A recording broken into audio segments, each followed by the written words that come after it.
নমস্কার বন্ধুরা, আমি তনুশ্রী। বন্ধুরা, আজকে আমি বাচ্চাদের জন্য হেলদি টিপি রেসিপি আপনাদের সাথে শেয়ার করব, যেটা তৈরি করার কোনো ঝামেলাই নেই। তবে শুধুমাত্র টিফিনেই নয়, এটা আপনারা লাঞ্চ বা ডিনারেও খেতে পারেন। বন্ধুরা, টিফিনটার জন্য আমি কিছু উপকরণ নিচ্ছি। প্রথমেই নিয়ে নিয়েছি কিছুটা চাল, নিয়ে নিয়েছি মুসুর ডাল, নিয়ে নিচ্ছি মুগের ডাল, আর কিছুটা ফুলকপি, সয়াবিন, মটরশুঁটি, টমেটো কুচি, আর নিয়ে নিচ্ছি পেঁয়াজ কুচি। এগুলো দিয়েই আজকে আমি টিপি রেসিপিটা আপনাদের সাথে শেয়ার করব। বন্ধুরা, যে উপকরণগুলো আমি নিয়েছি সেগুলি বাচ্চাদের পক্ষে খুবই স্বাস্থ্যকর, এমনকি বড়রাও খেতে পারেন। এটা খুবই একটা হেলদি টিপি রেসিপি। আমি কিছুটা জল নিয়ে সব উপকরণগুলো এর মধ্যে ঢেলে দিয়েছি। সব উপকরণগুলোকেই কয়েকবার জল পাল্টে পাল্টে ভালো করে ধুয়ে নিয়েছি। এবার আমি ছাঁকনির সাহায্যে এই উপকরণগুলোকে ছেঁকে নিচ্ছি। আপনারা যে কোনো চুবড়িতেও ছেঁকে নিতে পারেন, তাহলে জলটা ভালোভাবে ছাঁকা হয়ে যাবে। এইভাবে আমি সব উপকরণগুলোকেই ছেঁকে নিয়েছি। এবার কড়া বসিয়েছি। কড়ায় খুব অল্প পরিমাণে তেল দিয়ে দিচ্ছি। তেলটা গরম হয়ে যেতেই আমি সব উপকরণগুলোকে দিয়ে দিচ্ছি। বন্ধুরা, এটাকে নেড়ে চেড়ে আমি কয়েক মিনিট ধরে ভেজে নেব।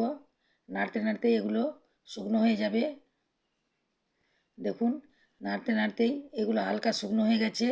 এবার দিয়ে দিতে হবে সামান্য পরিমাণে হলুদ। হলুদ দিয়ে এগুলোকে আবার নেড়ে চেড়ে একটু ভেজে নিচ্ছি। দেখুন বন্ধুরা, নাড়তে নাড়তে ঝরঝরে হয়ে গেছে। ঠিক এই রকমই ঝরঝরে করে ভেজে নিতে হবে। এরপর দিয়ে দিতে হবে জল। জলটা দেওয়া হয়ে গেছে। তারপর দিয়ে দিচ্ছি পরিমাণ মতো নুন আর কিছু কাঁচা লঙ্কা। বন্ধুরা, যেহেতু আমি এটা হেলদিভাবে বানাচ্ছি, তাই এতে কোনো গুঁড়ো লঙ্কা বা কোনো গুঁড়ো মশলা দিচ্ছি না। ঢাকা দিয়ে এটাকে সিদ্ধ করে নিতে হবে। সিদ্ধ হওয়ার পর এটাকে আমি উঠিয়ে দেখাচ্ছি। বন্ধুরা, আমি পরিমাণ মতো জল দিয়েছিলাম, তাই এটা পারফেক্ট তৈরি হয়েছে। বন্ধুরা, আপনাদেরকে যদি খুব খিদে পায় তাহলে এটি খুবই তাড়াতাড়ি তৈরি হয়ে যায়। এছাড়াও বাচ্চাদের টিফিনেও এটা চটজলদি তৈরি করে দিতে পারেন। এবার এটাকে নামিয়ে রেখে দিচ্ছি। এবার আমি একটা ফোড়ন তৈরি করে নেব। তার জন্য দিয়ে দিয়েছি সরষের তেল। তেলটা গরম হয়ে যেতে ফোড়নে দিয়ে দিচ্ছি শুকনো লঙ্কা, আর দিয়ে দিচ্ছি গোটা জিরা। এটা নেড়ে চেড়ে ভেজে নিচ্ছি। এটা ভাজা হয়ে যেতে দিয়ে দিচ্ছি কাশ্মীরি লঙ্কা গুঁড়ো। কাশ্মীরি লঙ্কা গুঁড়োটা শুধুমাত্র সুন্দর কালার আসার জন্য দিয়েছি। সব উপকরণগুলি ভালোভাবে ভাজা হয়ে গেছে।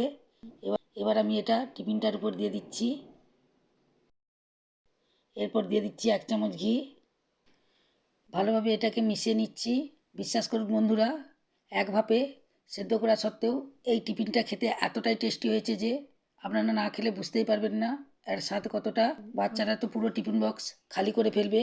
বাচ্চারা টিফিনে এটা রোজ বানাতে বলবে। যেহেতু এটা খুবই হেলদি খাবার, আপনি যদি প্রতিদিন বাচ্চাদেরকে বানিয়ে দেন, বাচ্চাটা আগের থেকে অনেকই তন্দুরস্ত হয়ে যাবে। এছাড়া বন্ধুরা, আপনাদের যেদিন রান্না করতে ইচ্ছে করবে না, সেদিন আপনারা ঝটপট করে এটা বানিয়ে নিতে পারবেন খুব সহজেই। আশা করি আজকের টিপি রেসিপিটা আপনাদেরকে খুবই ভালো লেগেছে।